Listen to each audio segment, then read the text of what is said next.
መጽሐፈ መክብብ ምዕራፍ 7 ከመልካም ሽቶ መልካም ስም ከመወለድ ቀንም የሞት ቀን ይሻላል። ወደ ግብዣ ቤት ከመሄድ ወደ ልቅሶ ቤት መሄድ ይሻላል። እርሱ የሰው ሁሉ ፍጻሜ ነውና ሕያውም የሆነ በልቡ ያኖረዋልና። ከሳቅ ኀዘን ይሻላል፣ ከፊት ኀዘን የተነሣ ልብ ደስ ይሰኛልና። የጠቢባን ልብ በልቅሶ ቤት ነው፣ የሰነፎች ልብ ግን በደስታ ቤት ነው። ሰው የሰነፎችን ዜማ ከሚሰማ ይልቅ የጠቢባንን ተግሣጽ መስማት ይሻለዋል። ከድስት በታች እንደሚቃጠል እሾህ ድምፅ የሰነፍ ሳቅ እንዲሁ ነው፣ ይህም ደግሞ ከንቱ ነው። ግፍ ጠቢቡን ያሳብደዋል፣ ጉቦም ልብን ያጠፋዋል።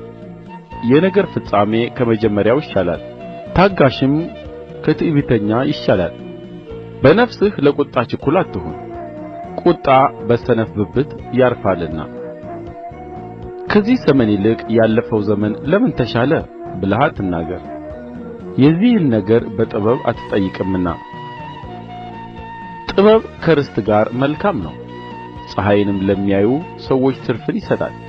የጥበብ ጥላ እንደ ገንዘብ ጥላ ናትና፣ የእውቀትም ብልጫዋ ጥበብ ገንዘብ ላደረጋት ሕይወትን እንድትሰጥ ነው።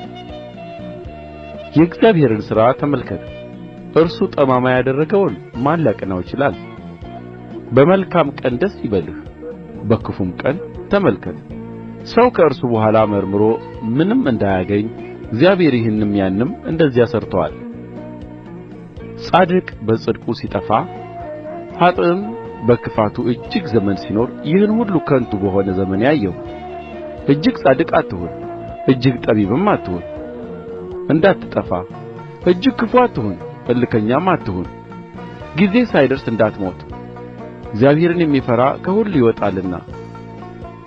ይህን ብትይዝ ከዚያም ደግሞ እጅህን ባታርቅ መልካም ነው። በከተማ ከሚኖሩ ከአሥር ገዢዎች ይልቅ ጥበብ ጠቢብን ታበረታለች። በምድር ላይ መልካምን የሚሠራ ኃጢአትንም የማያደርግ ጻድቅ አይገኝምና። ባሪያህ ሲረግምህ እንዳትሰማ በሚጫወቱበት ቃል ሁሉ ልብህን አትጣል።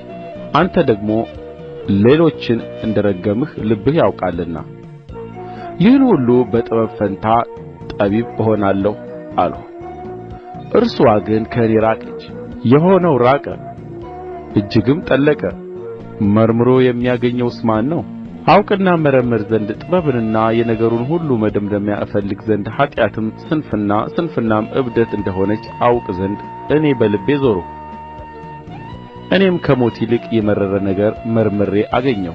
እርስዋም ልብዋ ወጥመድና መርበብ የሆነ የእጆችዋም እግር ብረት የሆኑ ሴት ናት። በእግዚአብሔር ፊት መልካም የሆነ ከእርስዋ ያመልጣል፣ ኃጢአተኛ ግን ይጠመድባታል። አንዱን በአንዱ ላይ ጨምሬ ወደ ነገሩ ሁሉ መደምደሚያ እደርስ ዘንድ እነሆ ይህን ነገር አገኘሁ ይላል ሰባኪው። ነፍሴ እስከ ዛሬ ድረስ ትሻታለች፣ ነገር ግን አላገኘሁም። ከሺህ ወንዶች አንድ አገኘሁ፣ ከእነዚያ ሁሉ መካከል ግን አንዲት ሴት አላገኘሁም። እግዚአብሔር ሰዎችን ቅኖች አድርጎ እንደ ሠራቸው እነሆ ይህን ብቻ አገኘሁ። እነርሱ ግን ብዙ ብልሃትን ፈለጉ፣